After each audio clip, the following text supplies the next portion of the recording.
শীত ঘনিয়ে আসছে, প্রকৃতিতে বইছে আগমনী হাওয়া। মাঠে ধান কাটার পর এখন গাছিদের ব্যস্ততা খেজুর গাছ প্রস্তুতের কাজে। প্রতিদিন সকাল বিকেল দা কাঁধে নিয়ে তারা ঘুরে বেড়াচ্ছেন গ্রাম থেকে গ্রামে।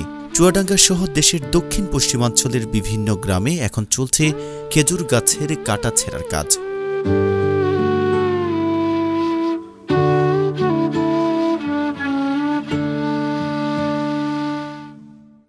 প্রথমে ধারালো দা দিয়ে গাছের মাথা থেকে বের করা হয় সোনালি অংশ। এরপর 15 দিন রোদে শুকিয়ে তাতে বাঁশের নল লাগানো হয়।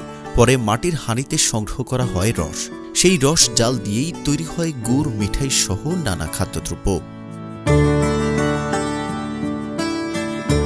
স্থানীয় গাছিরা জানিয়েছেন, এখন শুধু গাছ কাটছি, শুকালে অগ্রহায়ণের রস নামাবো ইনশাআল্লাহ। গাছ কাটার পর শুকিয়ে শক্ত হতে সময় লাগে প্রায় 2 সপ্তাহ। এরপরই শুরু হয় রস সংগ্রহ।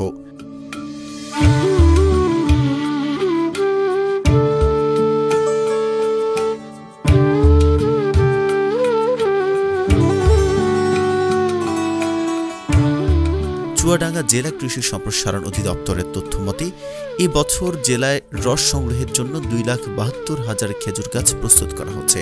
শীত মৌসুমে প্রতিটি গাছ থেকে গড়ে 10 কেজি করে গুড় পাওয়া যায়। সেই হিসাবে জেলায় মোট গুড় উৎপাদনের লক্ষ্যমাত্রা ধরা হয়েছে প্রায় 2,700 মেট্রিক টন। জেলার প্রায় 30,000 চাষি সরাসরি এই মৌসুমী পেশায় যুক্ত রয়েছেন।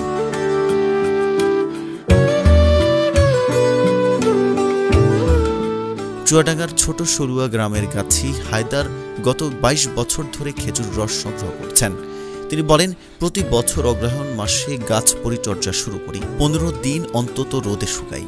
এরপর বাঁশের নল লাগানো হয়। পৌষ মাঘ 2 মাসে রস সংগ্রহ সম্পন্ন হয়।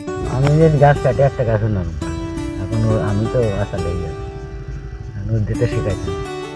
15 হলে নল মারলে গাছ কাটা শুরু করতে হবে।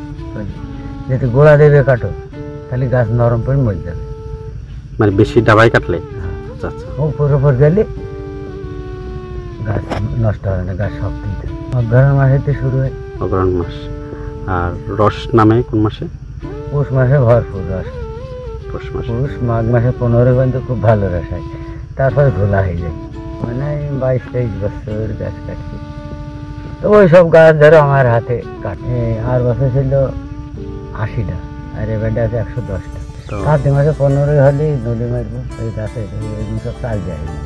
চুয়াডাঙ্গা দেশের দক্ষিণ পশ্চিমাঞ্চলের একটি জেলা, যেখানে খেজুর রস সংগ্রহ ও গাছ কাটা দীর্ঘদিনের ঐতিহ্য। তবে পরিবেশ কর্মী শাহিন সরকার ফেজ দ্য পিপলকে জানিয়েছেন, আধুনিক প্রযুক্তির অভাবে এই ঐতিহ্য দিন দিন হারিয়ে যাচ্ছে।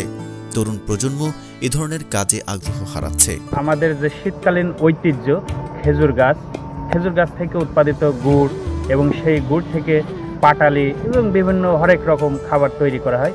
তো সেই জায়গা থেকে আমরা কিন্তু আমাদের এই ঐতিহ্য টিকে রাখার জন্য আমরা তরুণ প্রজন্ম কিন্তু সেইভাবে খেজুর গাছ কাটার জন্য বা লাগানোর জন্য বা এই জিনিসটা আপডেট করার জন্য আমরা কোনোভাবে এগিয়ে আসি না। তো আমাদের এই তরুণ প্রজন্মকে এই ঐতিহ্যকে টিকে রাখার জন্য অবশ্যই এগিয়ে আসতে হবে। শাহিন সরকার সরকারের কাছে দাবি জানান, খেজুরের রস সংগ্রহের ঐতিহ্য রক্ষায় আধুনিক প্রযুক্তির ব্যবহারের উদ্যোগ নেওয়া হোক। তিনি শীতকালীন সময়ে পর্যটকদেরও চুয়াডাঙ্গা ভ্রমণের আহ্বান জানিয়েছেন।